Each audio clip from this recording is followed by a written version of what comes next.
fell out of my fucking tool bag. Right then, green light means this inverter, this pump 2, the backup pump is energised. This one means that pump 1, the primary, is failed. This switch here is, that's hand, so that will just bring me straight on. That's off, and that's auto. Right. This switch here, right, when I switch this switch, it's denoting that the pumped pressure switch has gone below the set pressure, which I'll set it on about 3 bar, something like 2.5 bar, something like that. So now, if it loses pressure and it goes below, it'll do this. Starts that timer. Right, it's got 10 seconds. Boom, it's okay. Someone just turned the other pump off for a second. Oh, again, it's gone a bit wonky. Pressure's gone down. I mean, oh, this time it's not going to recover because that inverter's failed. Right, boom, 10 seconds timed out. It's energised this relay, which has retained itself, so that now that the pumping pressure, I've put it back, right, and that timer's now de-energised because the pumping pressure has gone back up again now because this pump's come on. But you can see here, this contactor's pulled in, big 24 volt contactor, and that's retained. There's the lights on there, and there's also my red light's on because that other one's failed. Actually, is that red light supposed to be on? Let's have a look at the drawing.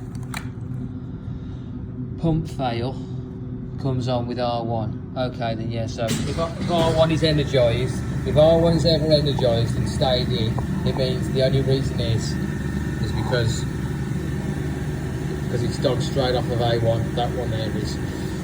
Yeah, and the only way to, so you reset it, right, now let's say the pumping pressure now, because I've got that switch in, the pump, that's now saying, that switch is the way it would be if the pumping pressure's high, which it is high, right, so now, you can switch, you have to power this lot down. If you want to reset it, the other one would now come on because it's fixed. You switch this back on, this pressure, now the other inverter is now sorted this switch, that's why none of this is doing anything. But let's say for that pressure, that inverter doesn't work, again, put that switch to there, this timer starts again, got 10 seconds, 10-second timer, that's all it'll do. These have come in, it said that that pump's failed, it's done it again, and it'll just keep going like that.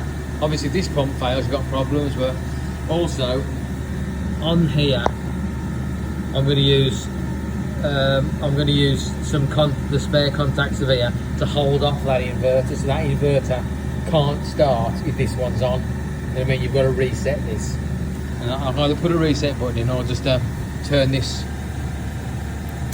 that off, and it resets. You've got 10 seconds. Put the switch back to the healthy position. Timer turns off. Got the pump's doing the work. Pump fails. So broken that switch.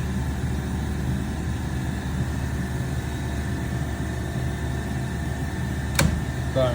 That comes in. That's it. And then I might as well take you through these. This is the feed out, and I've taken it to the normally open contacts on this contactor.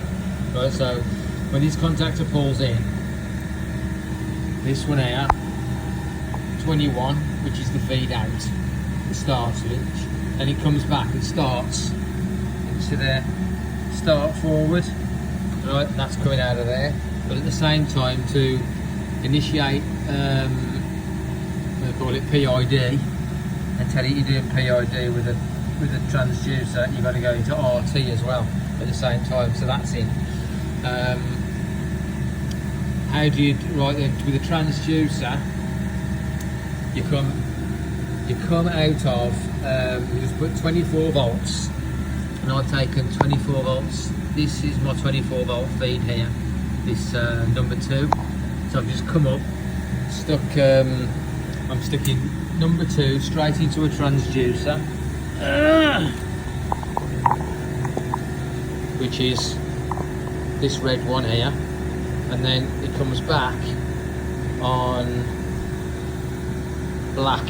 So the feedback is black, and that black comes back, and there it is, and it goes on to cable 20, which comes back on here. So you've got 24 volts out to the transducer, through the transducer, comes back on 20, and you also have to give to terminal 5, you have to have a 0 volts. So I'm taking that to there, and then that's it. It'll do it. Pretty simple, really, but obviously it all has to be numbered up or anything, because if a problem in the future doing this shit.